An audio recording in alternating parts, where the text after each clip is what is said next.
नमस्कार। वृषभ राशि पर विस्तार से हम चर्चा करने के लिए आए हैं, क्योंकि बहुत सारे लोगों का हमारे पास अनुरोध आया है कि वर्तमान मई के महीने में क्या क्या प्रमुख बदलाव हैं, उन पर चर्चा करना बहुत आवश्यक है। क्योंकि वृषभ राशि के जितने भी जातक और दर्शक और हमसे जुड़े हुए हैं, वो सारे बुद्धिमान, पढ़े लिखे, शिक्षित और ज्योतिष की सारे बेसिक जानकारी रखते हैं। उनको साधुवाद, धन्यवाद, बहुत बहुत आशीर्वाद। आइए शुरू करते हैं कि मई के महीने में कौन से ग्रहों के प्रमुख बदलाव हो रहे हैं। चार बातें सुनिए। पहली, 1 मई से ही शुरू करते हैं हम। 1 मई को ही बृहस्पति आपकी राशि पर आएंगे। 14 मई को सूर्य आपकी ही राशि पर आएंगे। 19 मई को शुक्र आपकी राशि का स्वामी आपकी राशि पर ही आएंगे।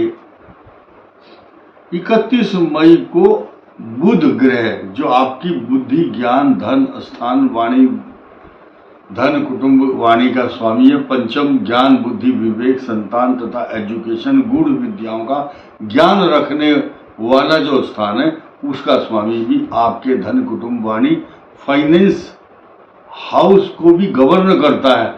तो देखिए, है ना नई बात। 1 मई को बृहस्पति, 14 मई को सूर्य, 19 मई को शुक्र और उसके बाद 31 मई को बुध का जो प्रवेश होगा। और उसके बाद आपको कष्ट देने के लिए, आपका खर्च कराने के लिए मंगल आपके द्वादश भाव में प्रवेश करेंगे। तो अब एनालिसिस को, इसको सुनिए किस तरह से हम लेंगे। बृहस्पति का आगमन 1 मई को हो जाएगा। उसको बीते हुए मात्र 13 ही दिन होंगे। उसके बाद इनके साथ सूर्य का संचरण होगा, सूर्य की युति होगी। सूर्य इस बात के लिए प्रसिद्ध है और जाना जाता है ज्योतिष शास्त्र में कि सूर्य के साथ जो भी ग्रह होगा वो अस्त हो जाता है। अब बृहस्पति के साथ जब कोई ग्रह आएगा तो अस्त होगा, यानी कि 2 ग्रह प्रभावहीन हो जाएंगे। क्योंकि 19 मई को शुक्र भी आएंगे। शुक्र पहले से ही अस्त है। शुक्र का स्वभाव और कार्यकाल अवधि अंश कम है।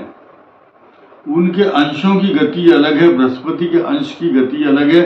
और साथ ही साथ इस सृष्टि के 2 सबसे बड़े ग्रह, जिनके इर्द गिर्द सारी ज्योतिष की परिभाषाएं घूमती हैं, ज्योतिष की गणना इनके बिना नहीं हो सकती।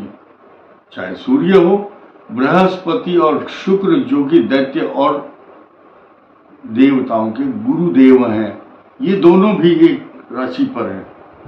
ऐसी अवस्था में कुछ आपके कार्यों में व्यवधान, परेशानी, रुकावटें, चिंता तथा मांगलिक कार्यों पर भी बुरा असर डालता है ये ग्रहों का संचरण और युति का प्रभाव। अब क्या हुआ, हम ये बताना चाहते हैं कि 7 जुलाई 2024 तक ये शुक्र जो है अस्त है। लेकिन अब इसके प्लस और माइनस, स्वभाव, प्रभाव, उपाय सब कुछ क्या है। आपके 10th हाउस में, 10th भाव में शनि आपकी नौकरी, व्यापार, प्रतिष्ठा, मान सम्मान, तरक्की, नौकरी के साथ आपका प्रमोशन और आपके पिता का स्थान भी यही है। पितरों की कृपा का स्थान भी यही है। और आपका भाग्य उन्नत किस प्रकार होगा, ये आपका भाग्य स्थान का स्वामी, वो भी शनि बताएगा। अब सामान्य बात नहीं हम कर रहे हैं, बहुत बड़ी बात करने जा रहे हैं। क्या कि वृषभ राशि को ही टारगेट किया जाता है उस समय जब इसका महीना आता है। इसका महीना कब शुरू होगा? सौर मास 14 मई से। लेकिन दूसरे शब्दों में अगर कहें, चांद्रमास, यानी कि जो बैसाख और ज्येष्ठ, ये जो मास हैं, इसमें सूर्य जो है वृषभ राशि में होता है। आपने देखा होगा जितने भी पर्व हैं, त्योहार हैं, वो अधिकांश वृषभ राशि के सूर्य में आएंगे। कौन कौन से? जैसे कि गंगा दशहरा, ज्येष्ठ मास। गंगा दशहरा के साथ साथ वो मिथुन में भी आता है और ज्येष्ठ मास में भी आता है वृषभ राशि के सूर्य में। साथ ही साथ अमावस्या, वट सावित्री, तो अमावस्या में ऐसे सूर्य के संचरण और संक्रमण के समय देवताओं की, पितरों की पूजा करने का विशेष महत्व है, क्योंकि आपके लाभ स्थान में अंगारक योग बना करके बृहस्पति और राहु, बृहस्पति कहाँ है? आपकी राशि पर होगा, जिसकी चर्चा कर रहे हैं, लेकिन मंगल और राहु अंगारक योग बना करके लाभ स्थान में, दसम भाव में शनि, ये आपको नौकरी, व्यापार, प्रतिष्ठा, मान सम्मान सब दे रहा है। तो कुल मिलाकर देखा जाए तो वृषभ राशि के लिए जो अपॉर्चुनिटी बनी है वो बहुत अच्छी है। मैंने बीच में जो अभी चर्चा की है, जब पितृ देवताओं का, इष्ट देवता, कुल देवता की पूजा करते हैं, तो जब सूर्य जिस राशि पर होता है उसको कृपा मिलती है अपने देवताओं की, और जो भी वो कार्य करता है उसमें सफल होता है। ग्रह नक्षत्र ये बताते हैं कि कर और पा, पहले कर्म करो और फिर पाओ, कर और पा, कृपा होगी आपके ऊपर। तो वृषभ राशि इसलिए भाग्यशाली राशि है क्योंकि आपके ऊपर जो अच्छी अपॉर्चुनिटी ग्रहों की, 3 ग्रहों की कंटिन्यूटी जो बनी, उसमें हमने इंक्लूड किया सूर्य के से पहले बृहस्पति को। बृहस्पति 1 मई, 14 मई सूर्य, 19 मई शुक्र और 31 मई को बुध का राशि परिवर्तन, तीनों का एक साथ आना, और इसी के मध्य में अब 13-14 तारीख से पहले सूर्य और बृहस्पति की युति आपको धार्मिक कार्य, मांगलिक कार्य, दान धर्म तथा तीर्थ यात्राएं, शुभ कार्य, मांगलिक कार्य, यज्ञ आदि का आयोजन किया जाना, ये सब स्वाभाविक प्रक्रिया वृषभ राशि के लिए हो रही है और ये आपके लिए शुभ और लाभदायक है। अब हम बात करते हैं किसकी? आपकी राशि पर पड़ रहे जो स्वभाव और प्रभाव हैं, किसके?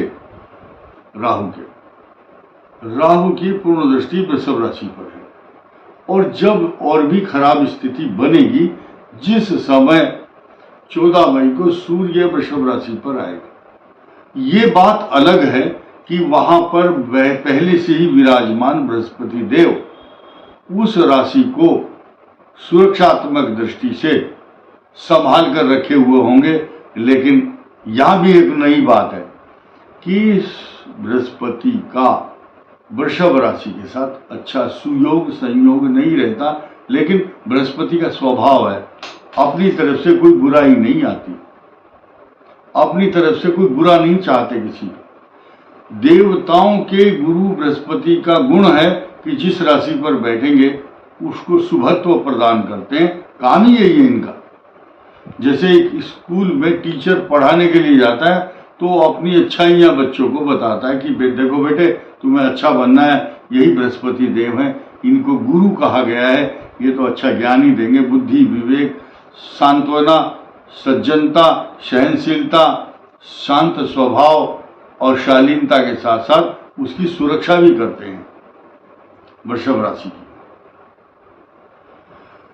अब ये तो एक नेगेटिव पहलू हुआ और पॉजिटिव, सूर्य का शत्रु भाव से देखना और उसके साथ रहना, ये नकारात्मक सूचना का प्रतीक है। साथ ही अब तीसरी दृष्टि राहु की भी बृहस्पति की के ऊपर और शुक्र की राशि जो वृषभ राशि है उस पर होगी। कुछ नेगेटिव और कुछ पॉजिटिव, खट्टे और मीठे जैसे स्वाद मिलते हैं, ठीक इसी प्रकार वृषभ राशि पर यह संचरण हो रहा है। इसके बहुत सारे पॉजिटिव इफेक्ट क्यों होंगे? क्योंकि शनि आपके कर्म स्थान पर शश योग बनाता है आपके केंद्र में, और एकादश भाव में राहु और मंगल की जो अंगारक योग है यह आपको निरंतर धन का लाभ और आपके मार्ग को प्रशस्त करेगा, पेट के रोग, आपकी संतान के प्रति चिंता तथा जो स्टूडेंट है उनकी परीक्षाओं में सफलता का द्योतक और प्रतीक बना हुआ है। ये वृषभ राशि पर 4 ग्रहों का संचरण और केंद्र में शनि का संयोग। पंचम भाव में केतु नकारात्मक प्रभाव डालेगा। इसके लिए आपको अपने इष्ट देवता, कुल देवता, गायत्री मंत्र का जो हवन है वो आपके इस पितृ देवता, कुल देवता का जो आपके ऊपर दोष है, इसका यज्ञ, हवन और 1.25 लाख गायत्री मंत्र का जाप करने से आपके ऊपर हो रहे पितृ दोष या अन्य किसी दोष का जो दुष्प्रभाव है वो समाप्त हो जाएगा। जहां वृष राशि पर इस प्रकार के 3 या 4 बड़े प्रमुख बदलाव हो रहे हैं, वहीं पूरे मास में आपके लिए जो चंद्रमा है उसका गोचर आपके लिए ये कुछ तारीखें मैं बता रहा हूं। इन तारीखों में आपको बहुत सचेत और संभल करके सावधान होकर चलना होगा। नंबर 1, 6, 7, 8 ये मई को चंद्रमा आपके लिए अनुकूल परिणाम नहीं देगा, क्योंकि मेष का चंद्रमा होगा आपके 12वें स्थान पर। अत्यधिक खर्च कराएगा, व्यर्थ की भागदौड़, अशांति, तनाव, गुस्सा, झगड़ा, खर्चा। 15, 16 और 17 भी आपका मन बहुत अशांत और हंसने को मन नहीं करेगा। आत्ममुग्ध होकर के, चिंतित होकर के अपने मन की बात किसी के सामने शेयर नहीं करेंगे। 15, 16, 17 तारीख अच्छी नहीं है मई की आपके लिए। 25, 26 और 27 ये मई की 3 तारीखें भी आपके लिए शुभ नहीं होंगी। इसलिए इस दौरान तारीखों में जो उल्लेख किया है हमने, उनमें थोड़ा सा सचेत रहें, रॉन्ग इन्वेस्टमेंट ना करें। इसके अलावा और भी जो सावधानियां आपको बताई जा रही हैं उन पर अवश्य ध्यान दें।